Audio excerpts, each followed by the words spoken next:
Tras 6 meses de trabajo, la comisión que investigó los actos del Estado en relación al incendio ocurrido en las dependencias de la empresa Kaiser en octubre de 2019 aprobó su informe final. Las y los diputados votaron a favor de la propuesta presentada en sesiones anteriores. La votación fue aprobada por unanimidad. El presidente de la comisión es el diputado Andrés Giordano, con quien tomamos contacto inmediato. ¿Cómo está, diputado? Muchas gracias por el enlace. Bien, ¿y tú? Feliz de estar acá.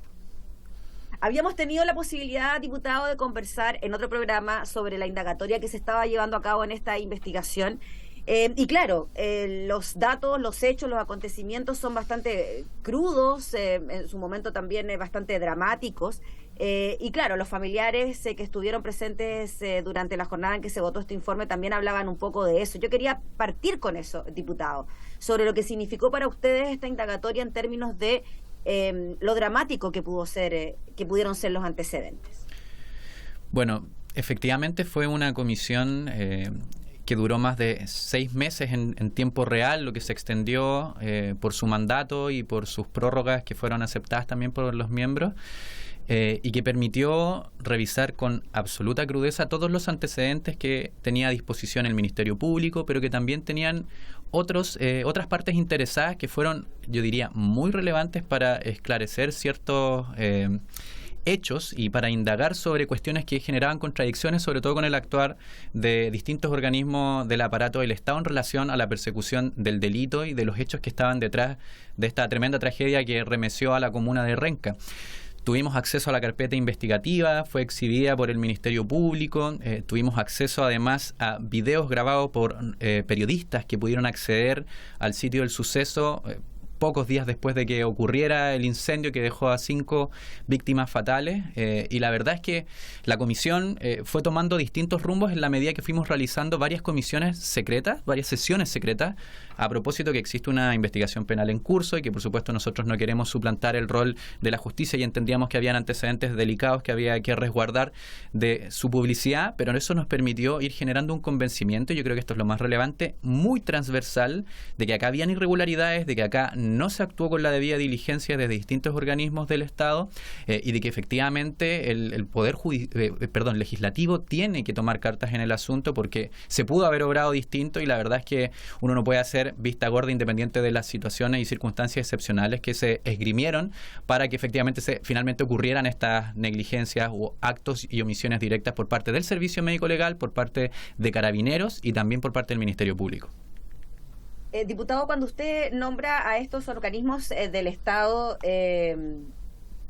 como negligentes a la hora de realizar las indagatorias correspondientes, los principales implicados serían entonces el Servicio Médico Legal, el Ministerio Público, a la hora de no entregar quizás la información en su debido momento, no presentar las pruebas también cuando correspondía y así, etcétera.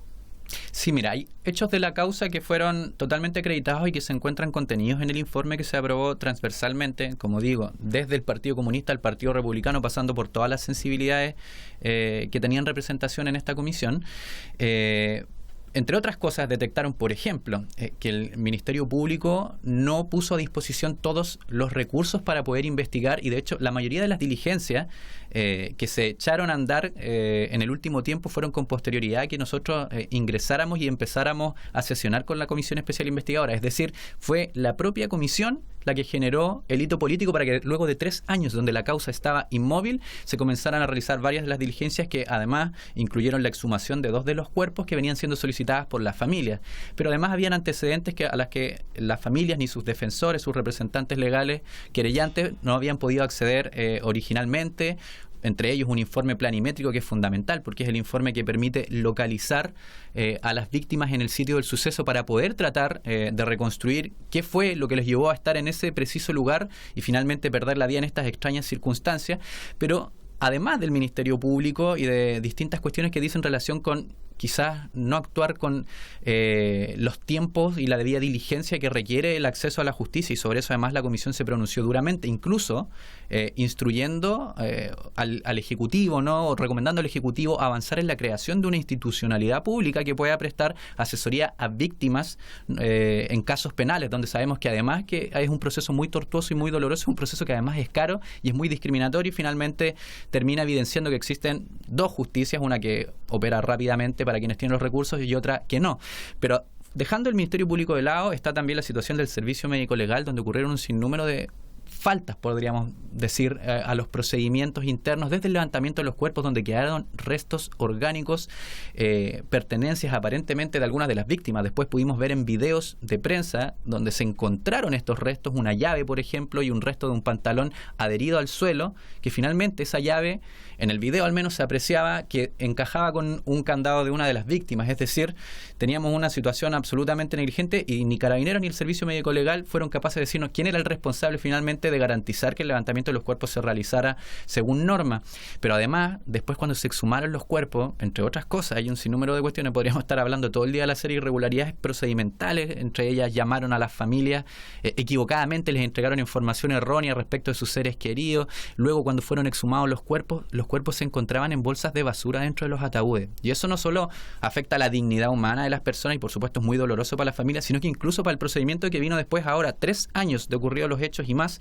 de exhumación, la verdad es que no se pudieron periciar o probablemente la prueba que podían contener se vio dañada, porque efectivamente mantener en la bolsa lo que generó es humedad, que se provocara descomposición adicional a la que podrían haber tenido en caso de haberse mantenido como corresponde, como uno esperaría que estuviese un cuerpo dentro de un ataúd. Y por otro lado, existen diversos sumarios administrativos contra de Carabineros y en contra, o sea, cursados dentro del Servicio Médico Legal y dentro de Carabineros a propósito de exhibición de videos. Por ejemplo, en el caso de Carabineros existe hasta una causa penal en curso a propósito que se difundió imágenes de las víctimas cuando recién habían ocurrido los hechos. Esto quedó publicado en redes sociales y se viralizó antes de que las propias familias pudiesen tener información respecto de sus seres queridos. Y en el caso del Servicio Médico Legal, bueno, varias de las cosas que ya mencioné son sujetos de investigación en una investigación sumaria, a lo que se suma que después de que fueron exhumados los cuerpos, uno de los cuerpos exhumados, se abrió la bolsa, se abrió el precinto, se alteró la cadena de custodia, y la verdad que uno termina preguntándose cómo pueden ocurrir tantas cadenas o cómo puede haber una cadena tan marcada de errores de las distintas instituciones en un caso de tanta notoriedad pública. Y eso quedó consignado en el informe, y el informe finalmente, en razón de eso, hace una serie de recomendaciones tanto para el Poder Legislativo como para los distintos organismos del Estado. Diputado Giordano, ¿qué tanto influyó que en un primer momento tanto Carabineros de Chile como el Ministerio Público señalaran que las víctimas habían muerto saqueando? Bueno, es decir, sí, cometiendo un delito de robo en lugar no habitado. ¿Qué tanto influyó en que finalmente estas personas fueran estigmatizadas y que la misma indagatoria tuviera por encima esta especie de discriminación a la hora de realizar la investigación? Bueno, eso es un poco lo que yo trataba de expresar con el hecho de que finalmente esta causa no se movió porque hubo un juicio muy temprano, efectivamente, por parte tanto de Carabineros como del Ministerio Público, quienes se pronunciaron abiertamente señalando que acá eran víctimas que habían muerto saqueando y por lo tanto se generaba este juicio inmediato, como que habían muerto en su propia ley. Y es una cuestión que nos parece aberrante. Eso se replicó con varias autoridades y la verdad es que en la medida que se fue avanzando en la comisión y se fueron recopilando los antecedentes, la verdad es que aparecieron muchas interrogantes y nos pareció además muy importante señalar que la verdad es que el Ministerio Público no se preocupó ni siquiera en establecer una cronología de cómo llegaron estas 5 víctimas al lugar. Hay víctimas que además tenían problemas de movilidad, hay una que tenía alojada una bala en su pie, que según los informes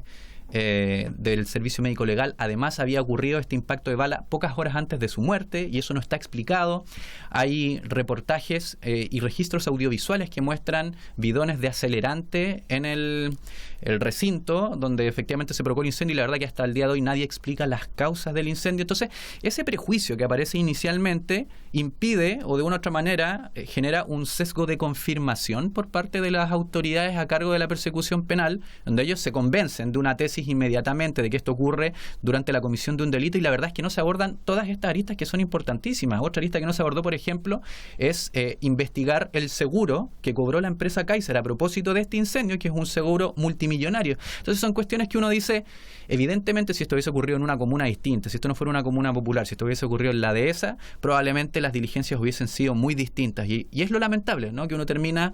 cerciorándose de que existe un prejuicio y un sesgo de confirmación de que acá ocurrió ocurrió una muerte de personas que se encontraban cometiendo un delito, y la verdad es que eso ni siquiera ha sido totalmente acreditado, y digamos subsisten muchas dudas, que son dudas legítimas y que hoy día lo que hacen es aparecer, digamos, una irresponsabilidad y una falta de presencia por parte de las autoridades que tienen una responsabilidad política en torno a esta materia, en torno a la investigación y a la persecución del delito en este caso. Diputado Giordano, aquí el manto de dudas que está sobre esta investigación es que si finalmente estas personas murieron por un incendio que se generó en medio de lo que fue el estallido social, si efectivamente estaban saqueando o si finalmente hubo un incendio intencional para que los dueños pudiesen cobrar el seguro, que estas personas estaban allí y nadie las ayudó. O sea, todas esas dudas son las que caben en la investigación y nos imaginamos que son las dudas que también deben tener las y los familiares de estas personas que hasta el día de hoy no saben lo que pasó. O sea, esa es la gran duda que existe frente a este caso. Exactamente, y lo consignamos así en el informe. No se puede descartar la participación de terceros, no se establecieron los motivos del incendio, no se estableció cómo llegaron las personas allí. Existen algunos antecedentes en algunos de los casos, pero hay, como te decía, está el caso de don Manuel Muga, que salió a comprar una torta en una dirección totalmente opuesta y aparece en este lugar teniendo problemas de movilidad que, de acuerdo a los datos aportados por las propias familias, le habrían hecho imposible o muy difícil llegar al segundo piso, y más todavía en medio de un saqueo, en medio de un incendio. Entonces hay situaciones que quedan abiertas, y la verdad es que eso es una herida muy dolorosa, porque actualmente las familias no han encontrado una respuesta, no han encontrado verdad, que es lo principal. Luego de eso, si no hay verdad, no puede haber justicia y mucho menos medidas reparatorias. Entre lo que se ha logrado ir avanzando, y los familiares también están pidiendo, a propósito que la causa sigue abierta, es que se declare un sitio de memoria en el lugar de los hechos, que además va a ser un lugar donde se pretende construir un complejo habitacional de viviendas sociales, pero que tiene ya contemplado un espacio particular para la memoria, y se está esperando que esto pueda ser quizás la declaratoria de un sitio de memoria, el primero que ocurre en democracia, a propósito de todas estas distintos pasajes oscuros que no han sido esclarecidos, pero además a propósito de todas las violaciones a los derechos humanos que ocurrieron en el mismo marco, ¿no? Recordemos, en el marco del estallido social del 2019. Y lo otro que hacemos nosotros de recomendar, además de avanzar en la arista, ¿no?, de la memoria y de la recuperación de la memoria, y quiero destacar de nuevo que hubo un consenso transversal en que esto quedara incorporado en el informe. También se habla del protocolo de Minnesota, que es una serie de recomendaciones internacionales que Chile ha suscrito precisamente para cuando ocurren hechos en marcos excepcionales o cuando se presume que podría haber participación de terceros agentes del Estado en algún homicidio o en la muerte de algún civil, pero también cuando hay situaciones excepcionales, como era la que había el 20 de octubre del 2019, que es cuando ocurre esto, donde estábamos en un estado de excepción constitucional. Y esto, si bien son recomendaciones, fue de consenso de la Comisión que evidentemente se capacite a los distintos organismos del Estado para que cuando hayan estados de excepción constitucional, por ejemplo, como el que existe en la macrozona sur, y ocurran muertes que generen sospechas y que no estén totalmente esclarecidas, se aplique el protocolo de Minnesota, que es mucho más riguroso para investigar este tipo de situaciones, pero además que se avance en legislación que haga que este protocolo no sea solo una recomendación, sino una obligación. Y creo que esas son cuestiones fundamentales a las que pudimos arribar en el marco del desarrollo de esta investigación y que hoy día se vuelven en recomendaciones y esperamos se puedan acoger también para que esto pase a algún trámite legislativo. Muy bien, pues diputado Andrés Giordano, le agradecemos enormemente por el contacto, por mencionarnos los detalles también de esta indagatoria. Y un último detalle que se me escapa. ¿Los antecedentes que ustedes pudieron recopilar son entregados también a la indagatoria que se está realizando de manera legal, digamos? Yo solicité a la Secretaría que el informe, que va a contener más de 100 páginas, donde se va a detallar lo que básicamente se fue recabando en cada una de las diversas sesiones que tuvimos, muchas de ellas secretas, sea remitido al Ministerio Público para que sea parte de las indagatorias y también sea remitido a las partes querellantes que fueron también partícipes de este proceso de Comisión Especial Investigadora. Listo, pues diputado, nos queda clarísimo. Que esté muy bien, muchas gracias por el contacto. Gracias a ustedes, nos vemos. Era el diputado Andrés Giordano, presidente de la Comisión Investigadora sobre el incendio en la empresa Kaiser, refiriéndose entonces a las conclusiones finales.